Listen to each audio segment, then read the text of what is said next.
I think it says something too. Like I coming from like a diverse institution, like I had teachers from all races, all nations, whatever, right? Like that stuff didn't really register as much to me. But like, I mean, I've been in class where I would ask some of my students or my art students or my EDL 301 students or whatever, and be like, how many times is this the first, or for how many of you, just show of hands, am I the first person of color you've ever been taught by?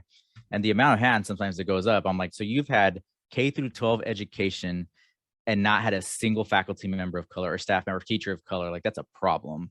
Especially if you are a person of color and you happen to raise your hand and you don't see yourself in some of those roles, like that can become very, very daunting. And so I think having a role like this, I've been very fortunate. So I started here as an entry level position, as just a resident director, and I've been grateful enough to like work my way kind of through to the midway stage now here. So I'm an assistant director now, and so I think that um, has helped me a lot, like in terms of recognizing the importance of just like being here at a place that's primarily white. Like you can, you know, the students, like you know the student groups, you need those, the AFLAS faculty members and things like that. And so like there are only a handful of us, and to some of the students, like for sure, it makes the biggest difference. Like I talked about that earlier about like sometimes when I'll call people by their name, but I'll put the accent on it. Like it's such a big deal. Or even like the credit lines and things like that. I can't even tell you how long it took me to get the Enya over my name on like official things. Like it took eternity, because like people are like, oh, it doesn't code well with their system. It doesn't blah blah blah blah. It doesn't do this. I'm like, but it's important. And I need people to see that on my business card. I need them to see it in my email signature. I need people to see that X, Y, and Z places.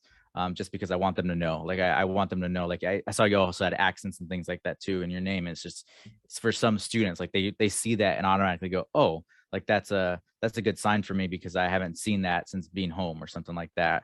Or I remember I had a student too, like her name was Mariana, and I called her that in class, and she's like, oh my god, like I feel at home because like no one's ever called me that in a while. It's been a while, and I'm like, yeah, sorry. She goes, no, that's great. Like, and for some of those students, it does make the biggest difference, including staff. I mean, it's just hard when you don't see people of color in the positions. You don't see yourself in that position either.